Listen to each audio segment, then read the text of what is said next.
Good morning, all the students. I'm Shivam Saxena, your social science teacher. In the previous module, we have started a basic introduction of this chapter, that is the rise of Nazism and the rise of Hitler. Okay, so the introductory things we have earlier discussed, but the little bit introductory things we will discuss.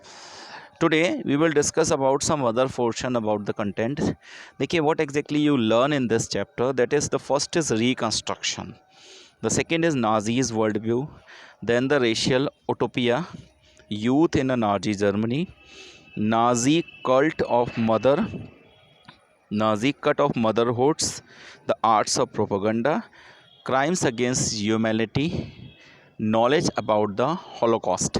This all are the basic आप कह सकते हो titles हैं. On that we will discuss about the whole chapter. This chapter is all about the conditions that taken places in Germany after the First World War.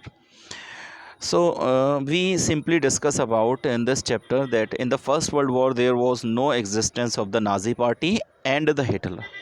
The Hitler came and the Nazi party came after the First World War. What had happened in the First World War, and what was the reason of the rise of the Hitler in the Germany? That all things we will discuss about. देखिए, this lesson explain the rise of Hitler and his arts of propaganda, the area on which he concentrated to make the Germany world war.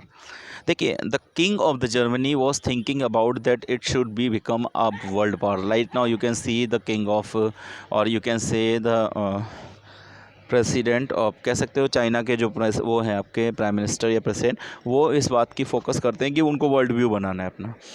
यानी he want to make the whole countries as a world view, कि पूरे world में उनकी country जो है that becomes the most importance view over there. ठीक है, but earlier when there was a king of the Germany, he was also thinking the same thing about that how the Germany can become the world view.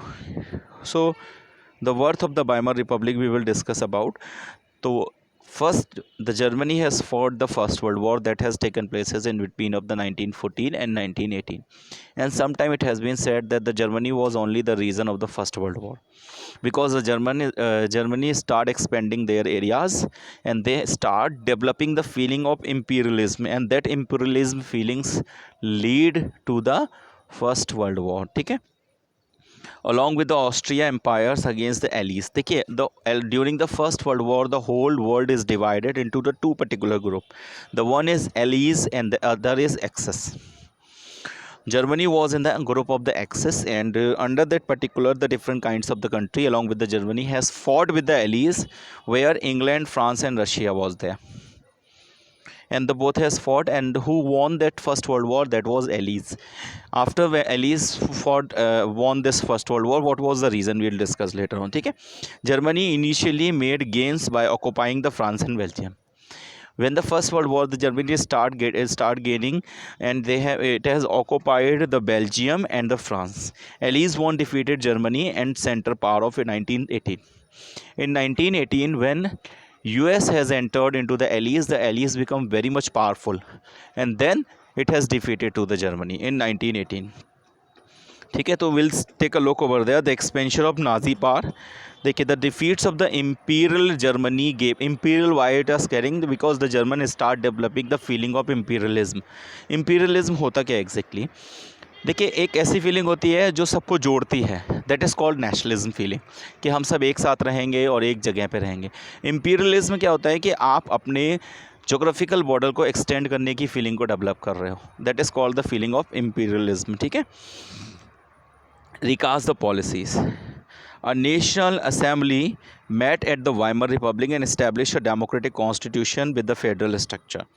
The republic, however, was not received well by its own people because of the terms of its forced terms. ठीक है, देखिए अब हुआ क्या था. Germany was being lost. It has been defeated by Allies. Allies में कौन कौन सी कंट्रीज थी? एलीज़ में इंग्लैंड था। देखिए we have already discuss about the countries in allies कि जर्मनी जो इंग्लैंड था, फ्रांस था, रशिया था। और उसके बाद जब यूएस यानी United State of America USA ने जब इसमें इंटरफेयर किया था, तब एलीज़ पावरफुल हो गई थी और उसने जर्मनी को हरा दिया था। अब जब जर्मनी हार गई तो जर्मनी किसके कब्ज़े में आ गई? एलीज़ के कब्ज़े में आ गई। देखिए बहुत इंपॉर्टेंट है ये ट्रिटी ऑफ वेसल्स क्या था, that we are going to discuss. जब जर्मनी हार गई उसके बाद जो जर्मनी का राजा था उसको ख़त्म कर दिया गया। अब जर्मनी को कौन चलाएगा? तो उसके लिए सारे एलीज़ के मेंबर्स ने मिलकर एक ट्रिटी की थी। ट्रिटी क्या होता है? सम पीपल सिट टुगेदर्स, कुछ हायर अथॉरिटीज़ बैठेंगे और वे डिसाइड करेंगे कि भाई यहाँ पे क्या होना चाहिए, कौन रूलिंग करेगा, क्या क्या होना चाहिए। तो जो ट्रिटी था उस टाइम पर जो जर्मनी में जो गवर्नमेंट थी या जो स्टार्टिंग गवर्नमेंट थी वो वाइमर रिपब्लिक की बची थी ओनली, ठीक है। तो Germany lost is overseas colonies. तो ट्रिटीज़ में कौन कौन सी चीज़ें फाइनल हुई? किसके बीच? वाइमर रिपब्लिक के बीच और जो एलीज़ के ग्रुप के लोग थे उनके बीच में क्या क्या फाइनल हुआ? Overseas colonies 1/10 of the population, 13% of इस टेरिटरीज, यानी अपना जो फिजिकल टेरिटरीज है उसका लगभग 13% जर्मनी को छोड़ना पड़ा था। 75% अपनी आयरन की माइंस थी और 26% ऑफ द कोल माइंस जो फ्रांस में उसने कब्ज़ा की थी, पोलैंड और डेनमार्क एंड लिथुआनिया में जो कब्ज़ा की थी उसको छोड़ना पड़ा था। To weaken its power the Allies power demilitarised Germany, यानी ताकि आगे फ्यूचर में कभी ये ना हो कि जो जर्मनी है वो फिर से एक्सपेंड करना शुरू करे, तो उसको डीमिलिटराइज कर लिया, यानी मिलिट्री पावर को वहाँ से हटा दिया गया था, ठीक है।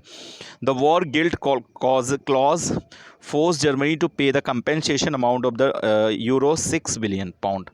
देखिए और सबसे इम्पॉर्टेंट चीज़ था, जब एलीज विन हुई थी तो उसने जो कंपेंसेशन होता है, कंपेंसेशन क्या होता है? जैसे आप किसी भी चीज़ के लिए गिल्टी पाए गए तो in reverse you pay the money for that.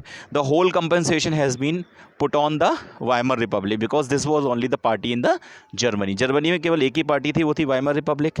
और जितना भी कंपेंसेशन हुआ एलीज ने वो सारा कंपेंसेशन वाइमर रिपब्लिक पे ला दिया था। That was the compensation of the 6 billion euro pound. 6 billion pound this was. The resource rich Rhinelands was occupied by the Allied armies for the much of 1920s, ठीक है। तो this was all being done. ये एक treatises final हुई कि ये सारी चीज़ें विद कंपेंसेशन जो है वो जर्मनी वियर करेगी, क्योंकि Germany was only the reason for the first world war, क्योंकि उसने अपना इम्पीरियलिज्म की फीलिंग को आगे बढ़ाने की फीलिंग को, आसपास के एरियाज़ में कब्जे करने की फीलिंग को आगे बढ़ाया था। इसलिए जर्मनी जो इन सारी चीज़ों को मैनेज करेगी, ठीक है। The effect of the war we will discuss in the next video. Thank you very much.